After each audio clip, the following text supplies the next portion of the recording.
Assalamualaikum warahmatullahi wabarakatuh. Shalom, Om Swastiastu, Namo Buddhaya, salam kebajikan dan salam sejahtera bagi kita semua. Pada kesempatan kali ini, kami dari kelompok 2 akan mempresentasikan hasil proyek capstone yang telah kami kerjakan. Saya Dewi Rahma Aulia beserta anggota kelompok saya Dinda Celsabila, Ria Ramadhani, Najwa Bilbina, dan Rapika Insan.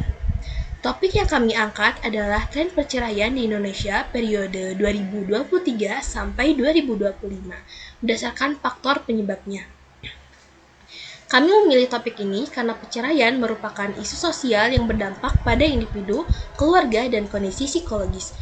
Pada dashboard ini, bagian atas menampilkan total kasus perceraian setiap tahun beserta persentase kenaikan atau penurunannya. Bagian kiri bawah menampilkan persebaran geografis perceraian di Indonesia, sehingga dapat terlihat wilayah dengan jumlah kasus lebih tinggi. Selain itu, dapat dilihat juga dari pewarnaannya. Semakin gelap warnanya, maka semakin menunjukkan bahwa angka perceraian di daerah tersebut semakin tinggi. Lalu bagian kanan bawah menampilkan faktor dominan penyebab perceraian, seperti konflik berkepanjangan, ekonomi, dan faktor lainnya. Selain itu, tersedia filter tahun dan faktor penyebab untuk memudahkan analisis data secara spesifik. Selanjutnya, saya akan menyerahkan kepada rekan kelompok saya untuk menjelaskan bagian story analisis secara lebih mendalam. Pada slide ini menyajikan data mengenai total perceraian di Indonesia selama periode 2023 hingga 2025.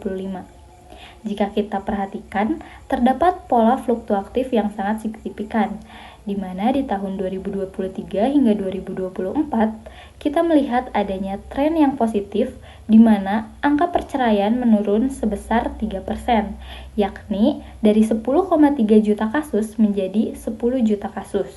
Namun pada tahun 2025, angka ini kembali meningkat sebesar 2% menjadi 10,2 juta kasus.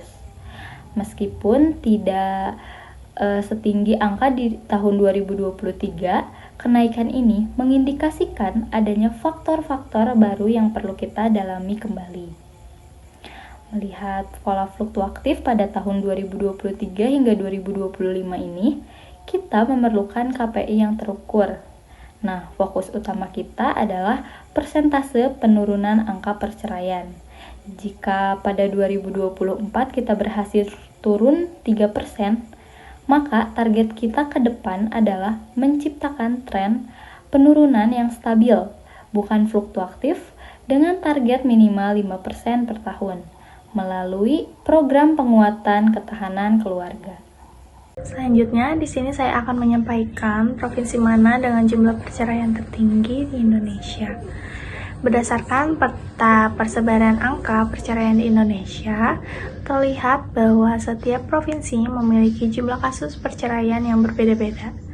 Pada peta tersebut, warna yang semakin gelap menunjukkan jumlah perceraian yang lebih tinggi, sedangkan warna yang lebih terang menunjukkan jumlah perceraian yang lebih rendah.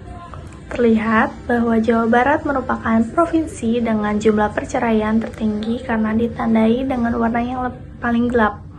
Selain itu, Jawa Tengah dan Jawa Timur juga memiliki jumlah perceraian yang cukup tinggi dibandingkan provinsi lainnya.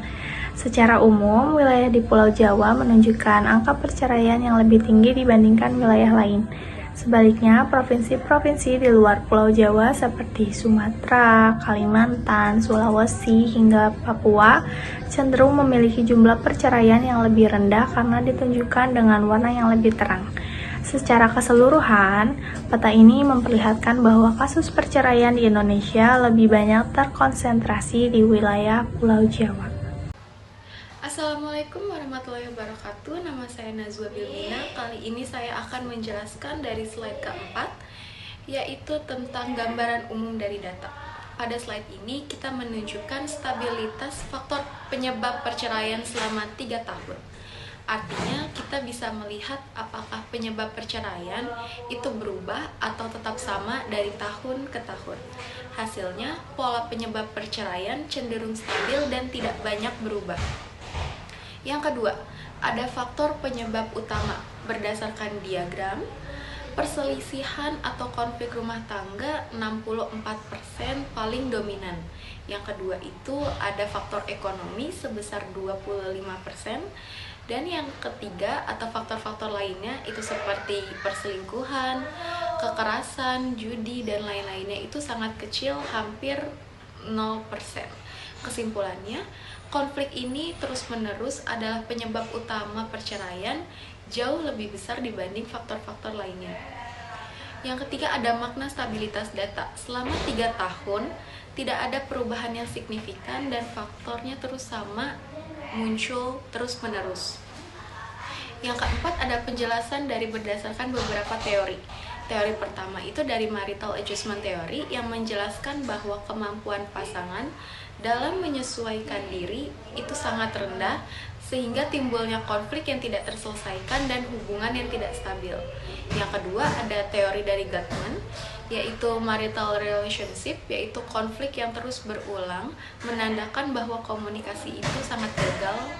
Dan yang ketiga itu adalah family stress model, itu tekanan dari ekonomi, meningkatnya kadar stres dan memicu dari konflik.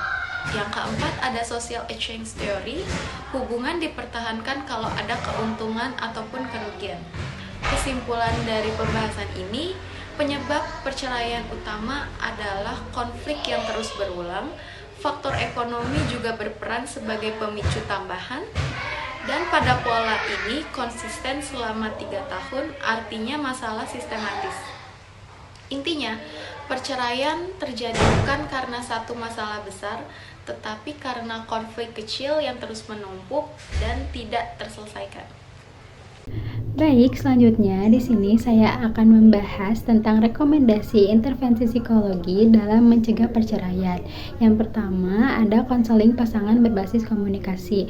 Intervensi ini menekankan pada peningkatan keterampilan komunikasi antar pasangan. Dengan komunikasi yang lebih terbuka dan efektif, pasangan dapat mengelola konflik secara lebih adaptif dan mengurangi pola perselisihan yang berulang. Yang kedua, ada intervensi berbasis stres keluarga. Pendampingan ini membantu pasangan dalam menghadapi berbagai tekanan, terutama yang berkaitan dengan faktor ekonomi dan sosial. Karena dua faktor ini merupakan faktor yang sering menjadi pemicu munculnya konflik dalam rumah tangga. Ketiga, ada edukasi regulasi dalam hubungan. Intervensi ini bertujuan untuk meningkatkan kemampuan individu dalam mengelola emosi, khususnya emosi negatif ketika menghadapi konflik. Yang keempat, adanya program konseling pranikah. Intervensi ini membekali pasangan sebelum menikah dengan pemahaman terkait konflik, keterampilan komunikasi, serta kesiapan psikologis dalam menjalani kehidupan pernikahan. Yang kelima, ada penguatan layanan konseling komunitas. Intervensi ini dapat memperluas akses bantuan psikologis bagi masyarakat. Dengan beberapa intervensi tersebut, diharapkan konflik dalam rumah tangga dapat dikelola dengan baik dan lebih sehat, sehingga risiko perceraian dapat diminimalkan. Sekian presentasi dari kelompok kami. Terima kasih atas perhatiannya. Wassalamualaikum warahmatullahi wabarakatuh.